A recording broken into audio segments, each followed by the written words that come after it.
Hello. Welcome to another video. So the heading of this video, I think, is probably going to be keep it simple, but not too much. Um, and I find myself using that kind of phraseology a lot when it comes to this kind of stuff. So I may already have released something around the idea of think, but not too much.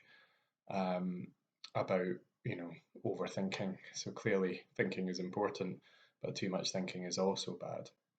Um, Same comes to what I'll refer to as generalization. So generalization is a tool, but as with all tools, you need the right tool for the job, and you need to know when to use the tool and when not to use the tool. I hope no one's sniggering at the use of the word tool. So I was just thinking about some examples of times when overgeneralization is used and it's not helpful. So there will be times where it is helpful, and we will talk about that in just a minute. But there's definitely times where it's not that helpful. So the first one that pops into my head, because it's the kind of thing with people I follow on social media, I see a lot of stuff about fitness and weight loss. I've had my own journey with fitness and weight loss and kind of ongoing tweaks around, how not to put on the 20 odd kilos that I lost to get to the weight I am now. So you still have that on your radar.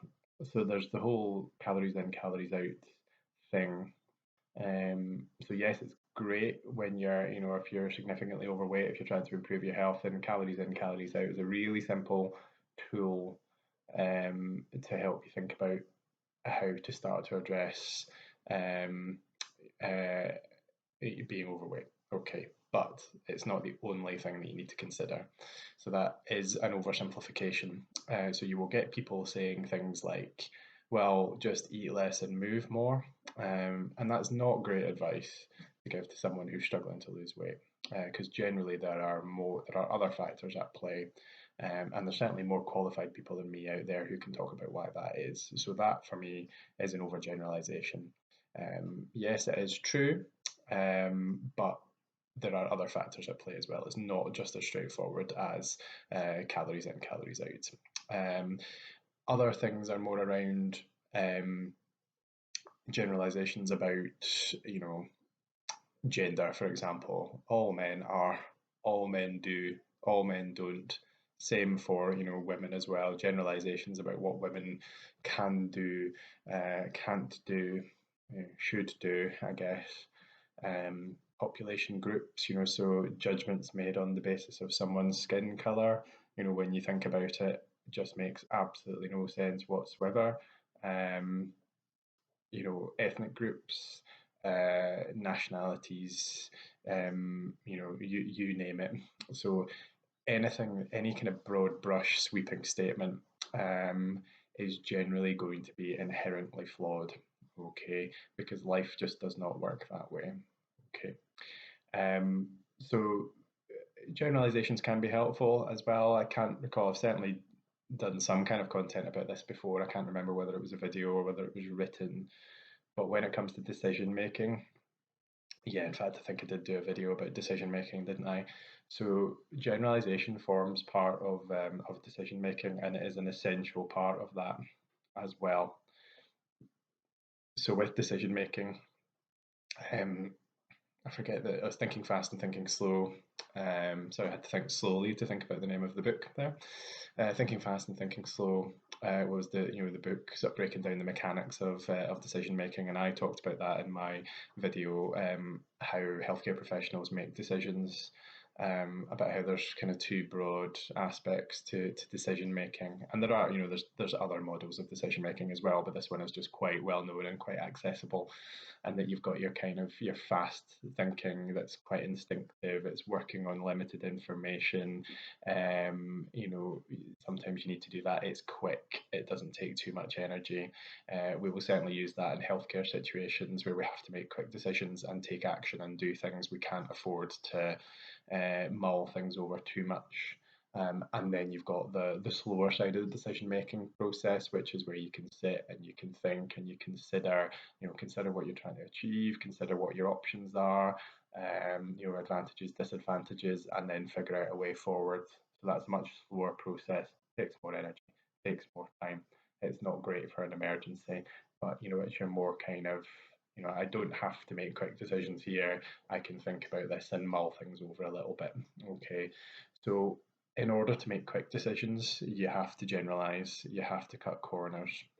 Um, but what we then need to accept is that the error rate with generalization is much higher. I've just, as I was out walking the dog this morning, I was thinking of some other examples of generalizations that are a bit unhelpful. So I'm currently listening to the audiobook of Prince Harry's book, and whatever you might think of Harry and Meghan, we've got a few things going on there. We've got generalizations being made. We've got a member of the former member of the royal family who essentially has been considered to be fair game for the press because he's in the royal family, and that's it's a generalization there. Well, you're in the royal family. The royal family are publicly funded, quote unquote. Therefore, you do not deserve any privacy, which I think is a completely flawed argument, if you ask me. And then judgments being made on Harry and Meghan purely on the basis of information that's available in the press. So there's absolutely no way that you could possibly know the inner workings of their relationship, of the family. We have to entirely base our opinion on what we read in the press, because up until recently, you would have no information to base this on. So, other than one side of the story, which we've now had from the documentary and from the book, we've never had any kind of first person information to base this on. So that's a generalization and is potentially inherently flawed.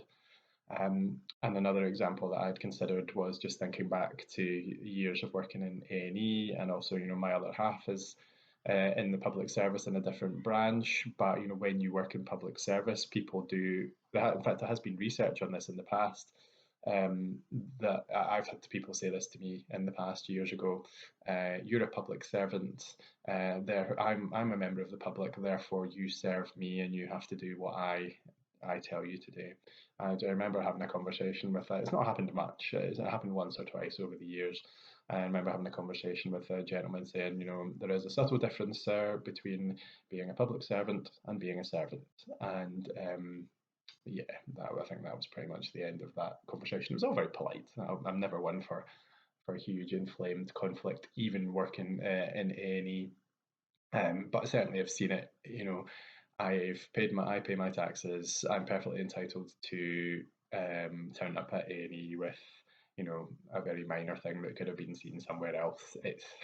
It's a very, very complex issue, but these are all generalizations as well. That because you work in public service, that you just have to kind of take things as they come. Essentially, that you kind of forfeit your rights. That's the job. If you don't like it, don't do it. And you're like, unfortunately, that prophecy is coming to fruition. So that's essentially 8 minutes of me talking about generalizations of different kinds, and hopefully through those examples, I've just hopefully I've persuaded you that this is not a straightforward thing. So snap judgments um, are a form of generalization. It is necessary to have to make quick judgments and quick decisions, but you also need to be willing to consider those in a bit more detail. So, by all means, make a quick judgment, but be willing to reconsider it as well. You'll always be open to the fact that you might not be right with your initial judgment. It was made on limited information in good faith, hopefully. Be willing to reconsider it. Be like the scientist. So I like this idea of the brain as a scientist that's just constantly generating hypotheses. And what scientists will do usually with good science is that they will they generate a hypothesis, but they're then willing to re-examine it on the basis of new information and generate a new hypothesis. Okay, so always be willing to challenge these quick judgments that you make on the basis of new information. Okay. So by all means, use generalization as a tool, but always be willing to re-examine what you think. Okay, let me know what you think of that. Let me know whether you're good at re-examining your hypotheses, and I will see you in the next one.